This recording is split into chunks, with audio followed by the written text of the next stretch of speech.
So it's October, the air temperature is 49 degrees, and the water temperature is 57 degrees. Other than being in hip waders, this is the coldest water that I've ever searched in, testing out this 5mm wetsuit. Over the summer, it was definitely too warm. I think that if you're going to go in water like this, it's proper to have a hood, neoprene socks, and neoprene gloves as well. But that it also depends on, is the wind blowing, what your personal tolerances are, so there's a lot of things that factor into that. So I think I'm going to start out walking out to the little banks in the center of the river, searching for small items, and then as the sun's coming up, I'm going to progress and try to dig down deep on the other side here. Okay, here we go. A little bit of probing here. I know this is going to be cold on the feet. And it is. It's cold on the feet, but I think that I'm going to adjust just fine to this. Oh, that's a sinkhole right there. Don't want to go in there. So in January, I've come out here in my hip waders, and that's certainly warm enough. You definitely want to be careful not to fall over, get water in your hip waders. But I really want to test the limits of this 5mm suit. If I need to get a 7mm for colder, that's a possibility, but I think this will do just fine. I don't think I'm going to be monkeying around in a wetsuit in the middle of winter. I mean, that's something that would be best left for a dry suit. So I'm about 4 minutes into this with this 57-degree water. My feet are adjusted just fine. I think I'm really going to be okay with this today. And I look down and I got a marble that looks like a clownfish. Check that one out. Isn't that awesome? Let's go under and get it.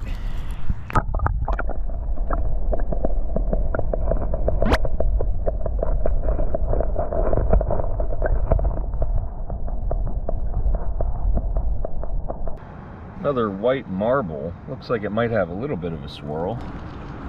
There we go. Okay. What do we got? A little bit of blue. A little bit of maybe used to be red or orange. I'll take that one. I'm going really slow, and I'm glad I am, because some of these marbles are just peeking, like this one right here. Get that out of there. Is that a cat eye? Yeah, it looks like a green cat eye. This button drew my attention here. Sometimes they're porcelain or bone. This one might be a porcelain button. I'll have to have a closer look at that. But then when you get down to pick things up, look around, because right there is another marble. And is it cracked? No, it looks intact. Another green cat eye type. Just to give you an idea again, all the glass and material that's here. Here's like part of an old whiskey or something like that. They're going along. There's a bottle. Oh, it's pieces, glass and debris everywhere. Some rusty iron, pottery. So, quite a bit of things to look at. Let's see if we could find some more marbles, or maybe even a coin, or who knows what. Here's a tiny little glass bead. Has a hole through it. So you're looking. Look at everything that doesn't look natural. All unnatural shapes. All unnatural colors. Glass. Here's a marble.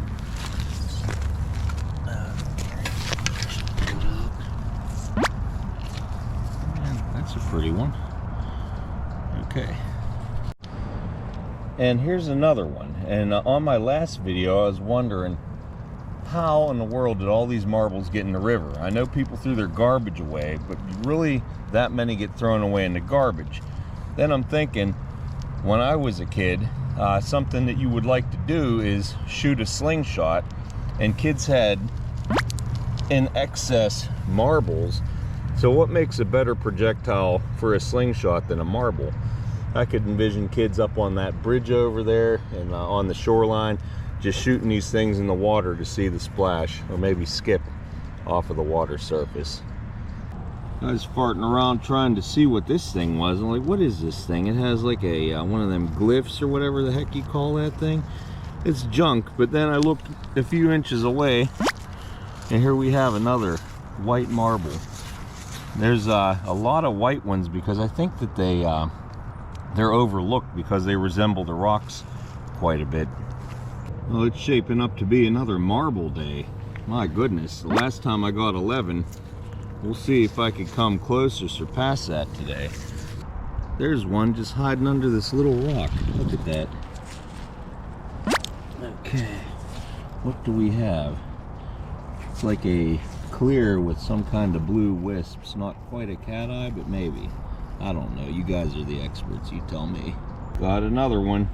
And I'm gonna have to drop these off at my car so they don't get blown out of my pouch. Sometimes I've had smaller items get blown out of my pouch when I'm in current. And are we gonna beat 11 from the last video? I think so. I think it's possible. Just flipped out this tiny little milk glass, likely a cold cream or something. We'll wash that off. Has an early type screw top lid, probably the 20s. Don't see anything on the bottom. Here we go again. Like I said in the last video, not even in the water yet, all these marbles. This is great. Don't know what number it is, but I gotta almost be there, or past 11 by now, I would think. What does that have in it? That actually looks like a shape, but no, I guess it's just like a wisp or something. Another marble has manifested itself. Here's a couple much older examples of bottles. Well, that appears to be a whiskey, but this one here, this looks really old. Very crude rim there. Mold seam stopping halfway up the neck. That could have been a medicine, but there's a lot of these things that are hole in here. I got a lot of them out of this area, but we keep looking. As always, the bottom of the river is always shifting. This piece from the last video, I think, deserves a second look. I thought it might be from a wagon because I found wagon wheels right in this area. But this, if I can remember from last week, it has, looks to be, is that metal clad? I don't know. So I'm asking you guys again, here's a close look at this. It could be like the keel, if that's the back of the boat, I don't know. Could be the keel of a boat that had like, I don't think that's copper, but some kind of clad on it. Let me know. I touched the older pieces of glass with my rake to see if they move, and this one's pretty solid in here. It could be a whole bottle, but I'm guessing there's a high probability it's not. And that would have been a nice old beer right around the turn of the century, even going back into the 1800s. Incidentally, I'm not strong enough to carry all the glass out of here, so I take the good pieces because there's just so many bad pieces, but things like that could obviously hurt wildlife. So when I put them down, I push them in like this so that the jagged edge is down and no people or animals get hurt. Another white and blue marble. Looking good in the collection. Hooked this with my rake. Might be a small piece of jewelry like a hoop earring or something. We'll have a closer look later. Here we go. Oh darn it. It's missing a piece, but oh well. Is this an inkwell? Nope, that's a perfume. Keep looking. Let's hope that this milk is whole. That would really make my day.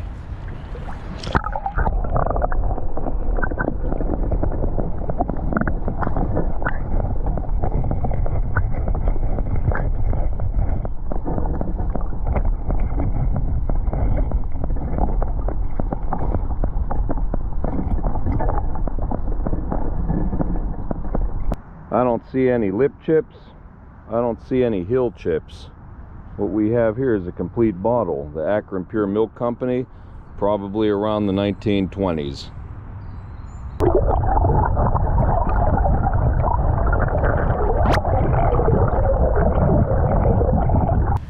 Okay, we got a mystery box here on the bank. What is in this thing? I'm guessing that this is part of a religious thing. Still left the price tag on it. Let's see what it is together. Okay. I think that could be what's called the Vishnu. There's some feet and some writing that I'm unfamiliar with that I won't be able to read. This was likely placed in the river, and I think that India does this. They put these things in the river. It's part of a religious ceremony. And this one evidently washed up on the bank. So what I'll do is leave it right there.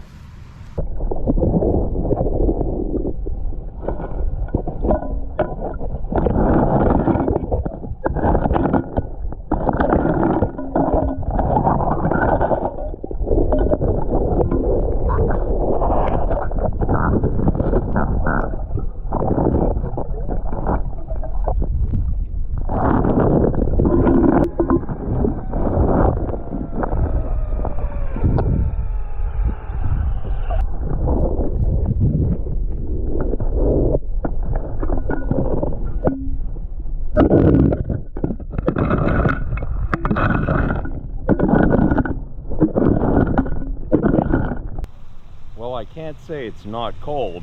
It is cold. For me, it's doable. It's good enough, even without the hood and the neoprene gloves and neoprene socks. Maybe not for everybody, but as for now, with a water temperature at 58 degrees, this is doable.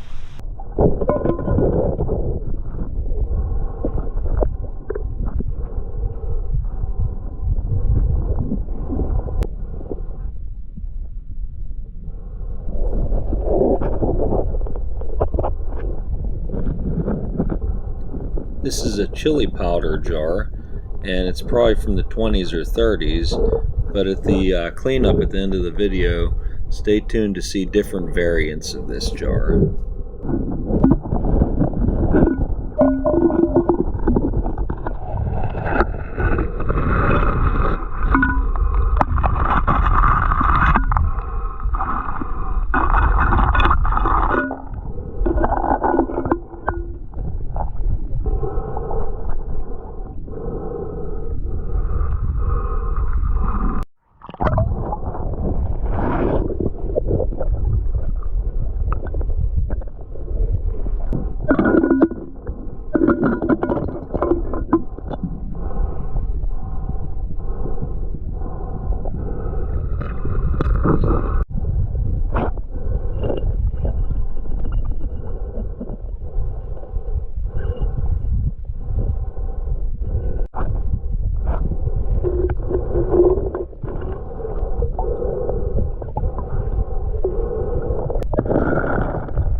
$19.15 Coca-Cola bottles are everywhere in this river, and the occasional straight-sided Coke.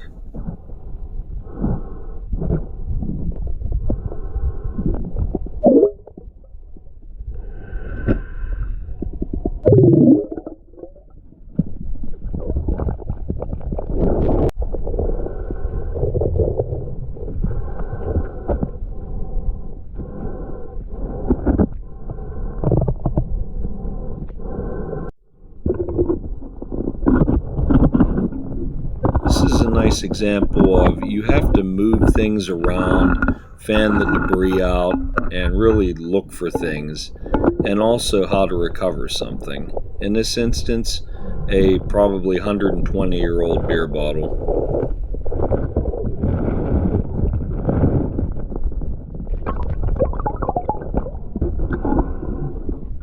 Kind of pressure test the bottom here.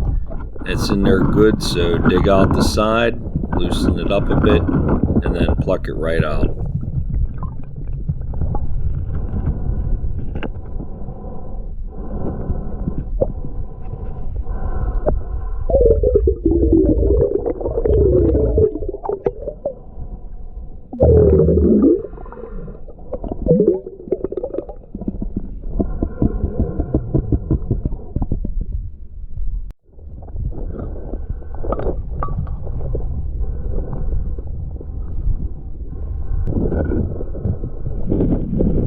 Nice 100-year-old soda bottle. We'll have a closer look on the cleanup.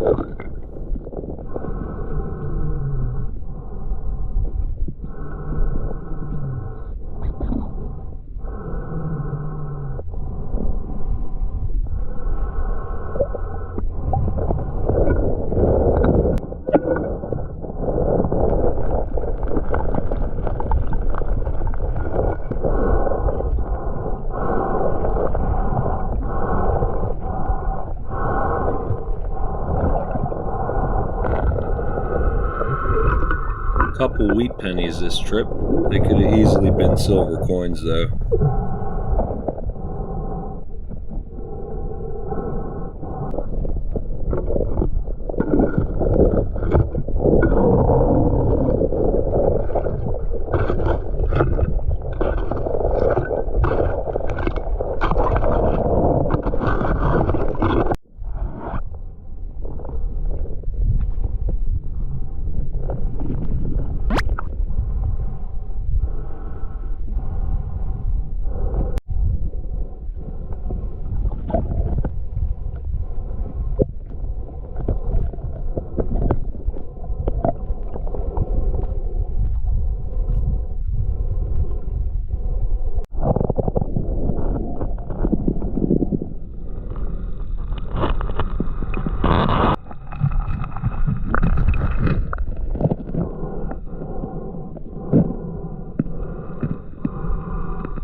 You gotta know what you're looking at to find things, but here is another 1915 Coke.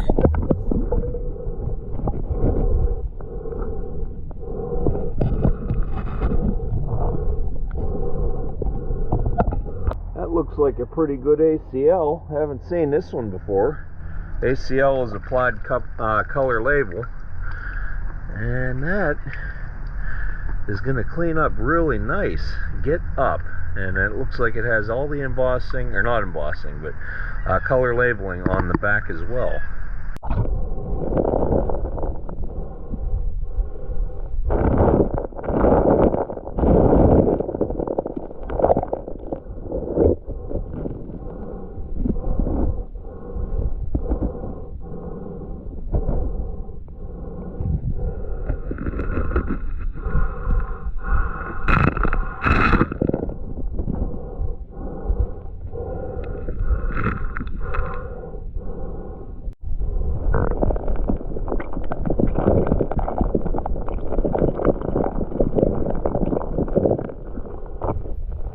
Very cool toy airplane from probably the 20s or 30s.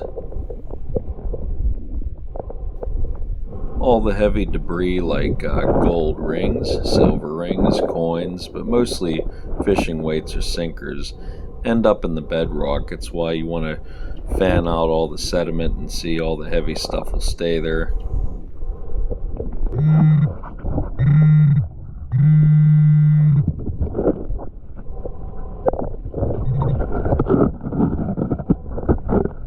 The pinpointer is a useful tool to locate any metal in the bedrock.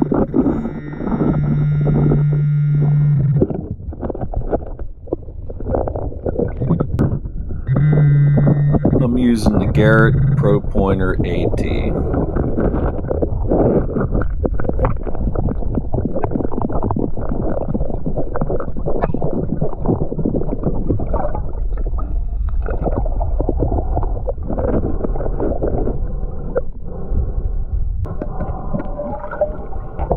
me, snorkeling in the river is like being on a different planet, and that's exactly why I like it.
Alright, I found another ring today. This one could be silver.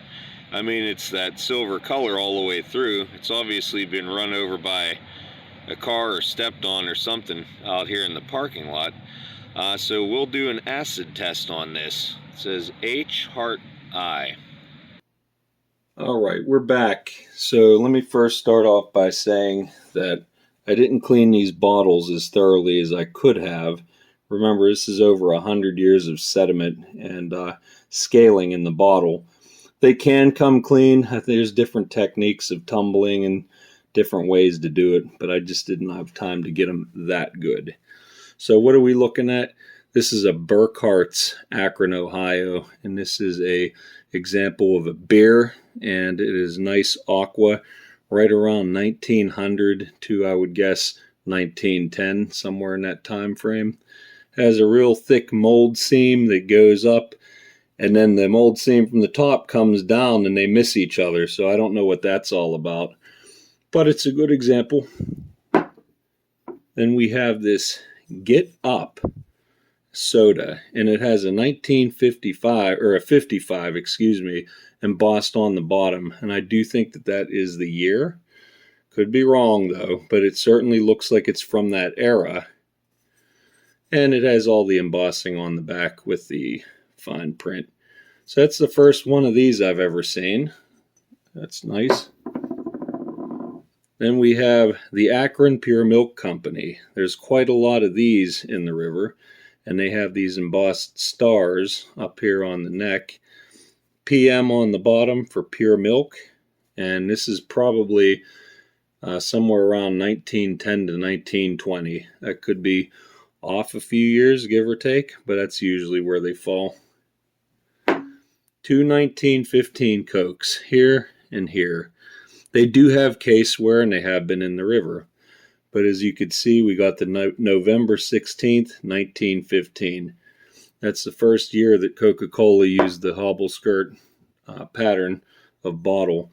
This one was a lot cleaner. It still has some of the scaling in it, but as you could see, there's less caseware, and it has that nice clear date, November 16th, 1915. A lot of 1915 Cokes, Christmas Cokes, modern Cokes, straight-sided Cokes. The Cuyahoga River has them all. Here's a really clean example of a Big Guy soda from Akron, Ohio. People's Bottling Company, with a P, that's what that stands for, People's. A little bit of crud in there, scaling. We could work on getting that out. But these, if I could remember, this soda is like from 1924. So it's pretty old as well. Couple little milk glass items that are in that same time frame.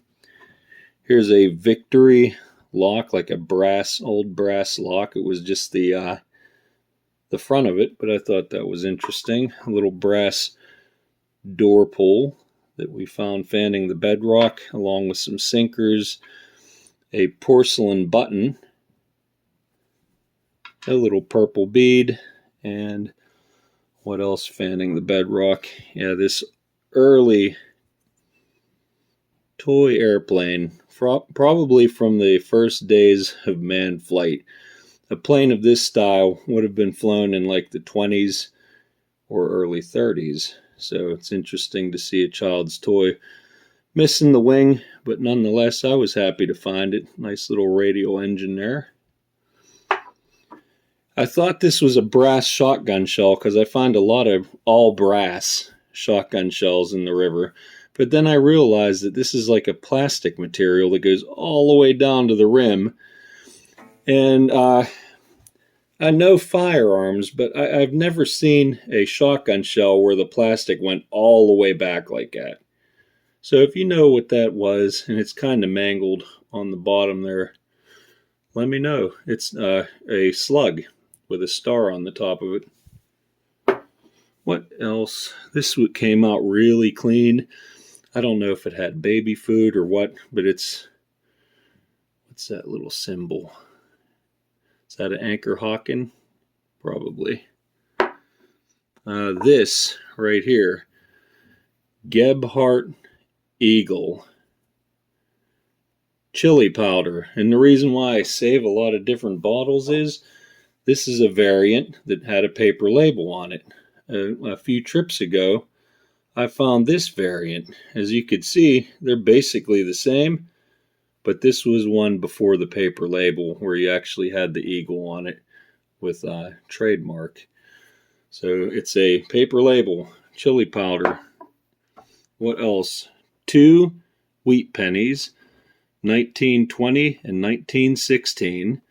A regular old Lincoln Memorial, a couple fishing items, and I was saving the marbles for last because this is probably the most marbles I pulled out of the river on a single day. A couple of my favorites are this one right here. Oh yeah, look at that. That's a good example. The clownfish marble. And I think that this might be a uranium marble, but I don't have a black light to test it. I think that might be a Pownal mark on there. I could be wrong though, but very nice. And then there, a good selection of them. And then what else? Finally, we have the ring from the parking lot. It says the H Heart Eye.